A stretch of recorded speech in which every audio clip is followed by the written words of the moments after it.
From the front pages of our newspapers to the in front of your television screen, we bring you the news and separating the facts from the noise. This is the headliner. My name is Monica Chanda.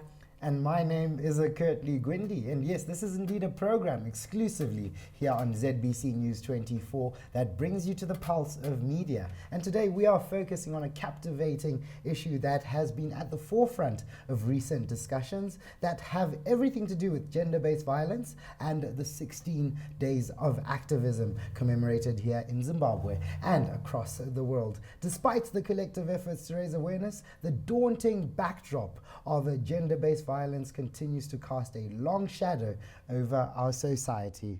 Well, of course, 16 days of activism against gender-based violence, and today we will be bringing you a conversation in relation to saying no to gender-based violence, and we have an experienced, insightful, and of course, she will be taking us through those conversations. Very insightful, I must say, and she will be talking all things gender-based violence.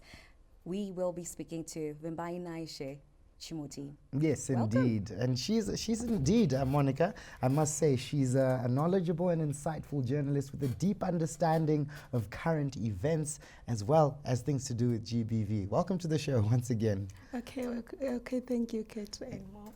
Yes, indeed. And thank you. Let's hear more from you. What is this gender-based violence issue that is rampant here in our society?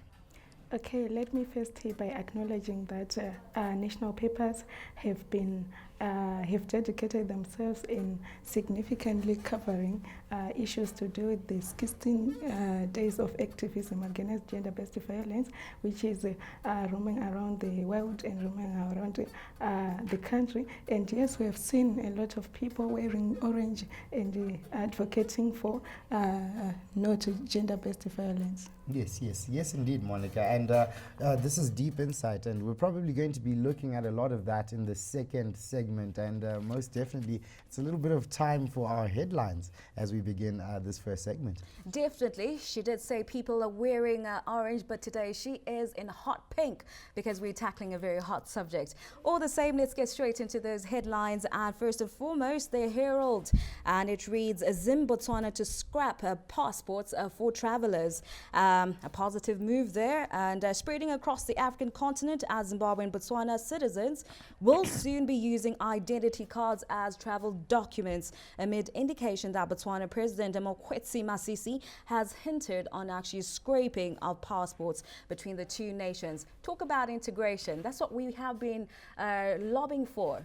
And most probably we should be seeing that spreading even more across more African continent countries. Yes, and absolutely. That means that there is an African identity being brought together. So we're looking forward to that development. We move on to the Daily News, which is reading about tagging the police, saying that they won't brook nonsense. And this headline says our Assistant Commissioner Paul Nyati has warned ahead of weekend by-elections. And it reads that police have warned that they will deal decisively with anyone who attempts to cause turmoil during this weekend's parliamentary and council elections. Yes, the by-elections are imminent, and we are looking forward to a very eventful, insightful, as well as exhilarating weekend. I know Monica is going to be in one of these constituencies rallying for I don't know who, but yes, we move on to the next headline. Well, I do more of just sharing the news and covering the news. That is my forte. As for sharing my opinion on that, we'll leave it to the public. All right. Let's get into the H Metro. Right, in grade 5 pupil gets 6 units in grade 7 exams as praise God Chapepa, grade 5 student rather, got 6 units in grade 7 final exams. Very, very interesting. Oh, yes. I must say, the genius in the making. Slow clap to this praise God Chapepa, and praise God for those results, most definitely. And we go ahead to the Newsday, which reads a shocking rise in GBV deaths. Cases as the country has recorded a staggering 16,444 cases of gender-based violence and 31 deaths since January this year, with men cited as the main perpetrators. This made us take a look into this issue, as these statistics are worrying and should jolt authorities into action. Before the end of the 16 days of activism, we advocate for the issue to be our daily conversation instead of making noise of it at the end of each year. And we just do say here on the headliner, Monica, that precisely we shouldn't just have them as 16 days of activism, but rather 365 days. Holistical approach is what we want to take here. Bravo. So 365 days of the year, say no to gender-based violence. And it's about leaving no one behind. It's every man, woman, boy and girl in this fight against GBV. Join us in the second segment as we are joined by the journalist who will be taking us through that very important conversation during this campaign period as we spread the message and awareness and also get educated and informed on these matters. Wait, which campaign are we talking about? Gender-based violence, Kirky. All right, absolutely. We're going to be talking about gender-based violence. Please stay tuned for the second segment. We are here with Wimbai Nashe, who's going to be taking us through. This is the headliner. Stay tuned.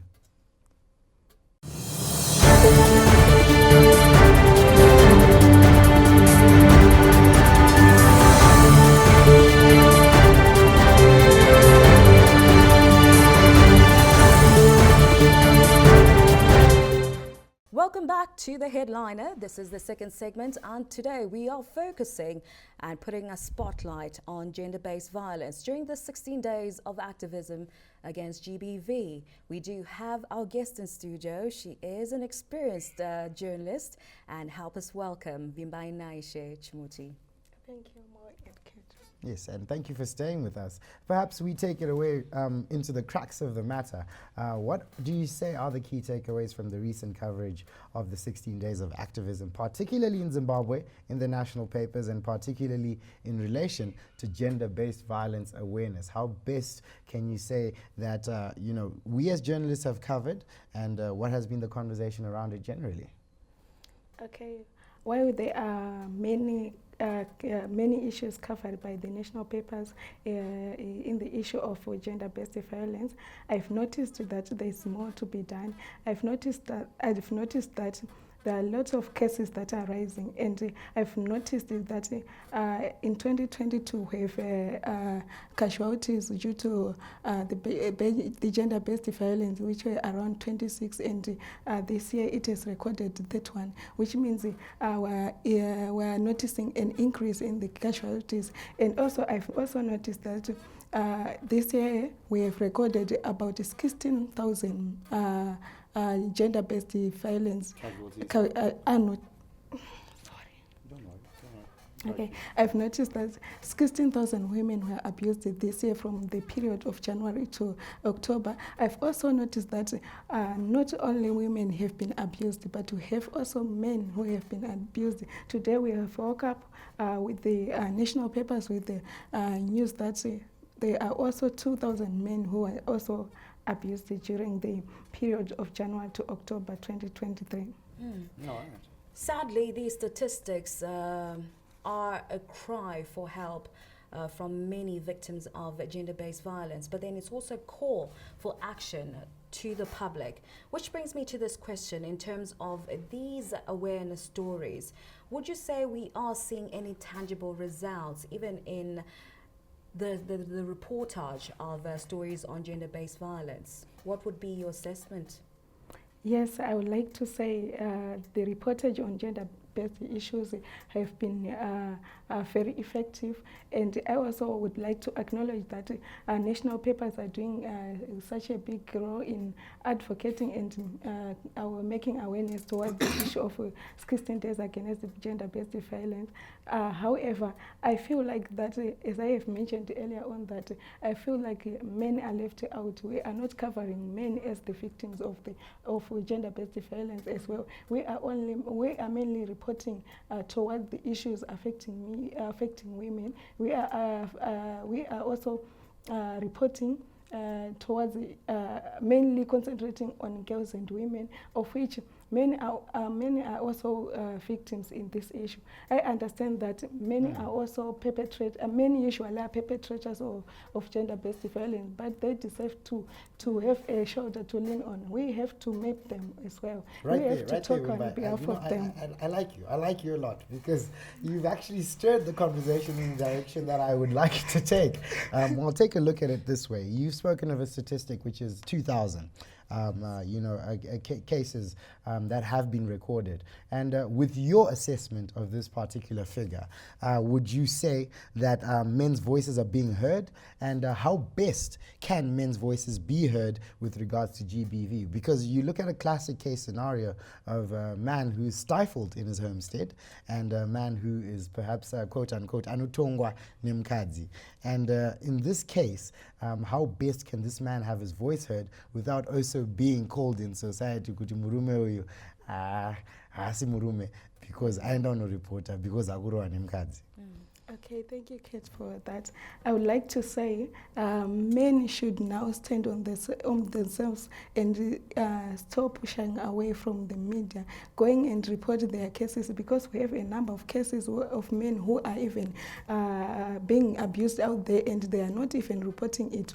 And so today I would like to encourage men to speak out, to make their voice heard. And this can be done through using even social media platforms, using even our media to communicate and to share their views and to stop shying, not being that man who is afraid of letting the community know that he's abused by her wife. I also think the society and culture as well is doing injustice to men. Not just, yeah, that's true, because Baba Marangwanda from Chegutu has his wife, Monica, who pays all the bills.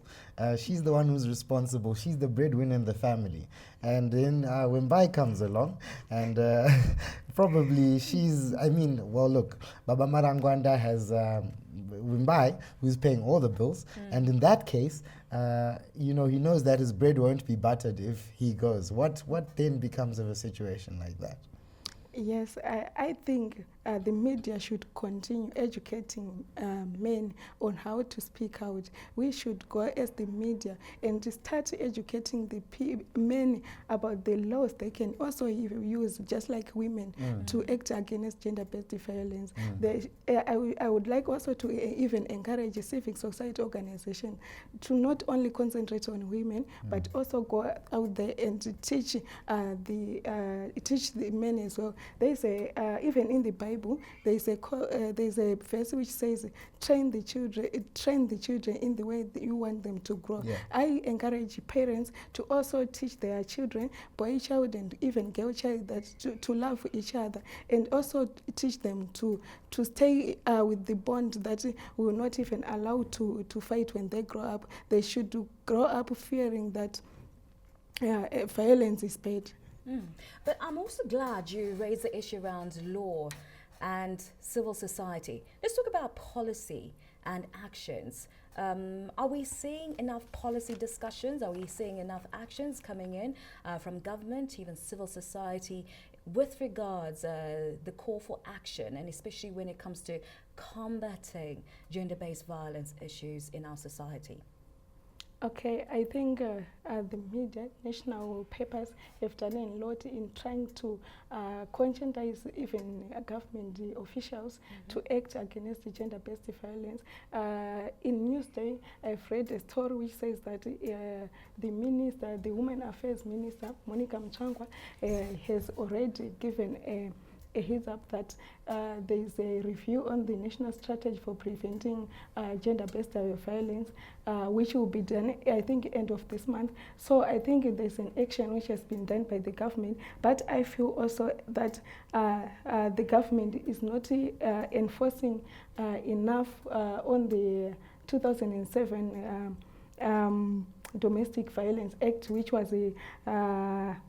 was enacted in 2000. I think they are not enacting it, they are not implementing and enforcing it enough. So there's need for the government to continue fighting against these issues, because these issues affect us every day. They affect both the children, adults, and they affect mentally, physically, and even emotionally. There's a joke I was reading on WhatsApp whereby a child was late to school, and the teacher was asking him, "Why are you late to school?" And he was like, "I couldn't come because my mother and dad were fighting." And the teacher was like, "So what kind of reason is that?" And he was like, "My mom was using the shoe to beat my dad, so I couldn't come, and I had to wait for my shoe from my mom." Wow. So it sounds funny, but it's sad at the Very same time. impactful, yeah. It goes to show some of the stories, though they may come across as humorous, as you know, small, And banter, but these are actually big, crucial matters. And just to imagine, education is very key Oh yes. to our children. Oh yes. And him being late, this actually hampers on his education.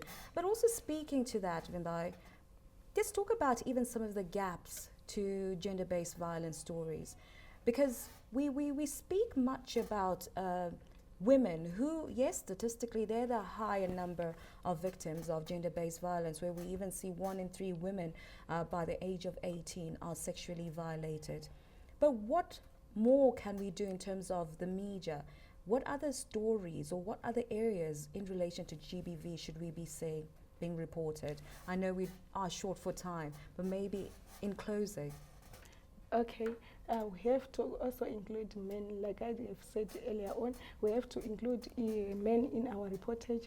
And also, I feel like when reporting about gender-based issues, we cover much about the reporting part of the story, but not telling people about the solutions after someone have been we have reported. We have heard stories about the perpetrator he has been arrested. The perpetrator is on the run, but we're not hearing actually what is the solution toward that. So I think the media should include a solution toward the issue. I also feel like we have to cover these issues on a daily, even on a daily basis, because it's something that is happening every minute in the world. So we should cover every time, not waiting for the period of the 16 days against gender-based violence. Just like we were saying, 365 days of awareness with regards to this gender-based violence pandemic, and most definitely it's going to be 365 days around the globe, and most definitely a very exciting time here on the Headliner, where we make sure that we cover stories. Please do stay tuned as we wrap up the conversation in our third and final segment. This is the Headliner.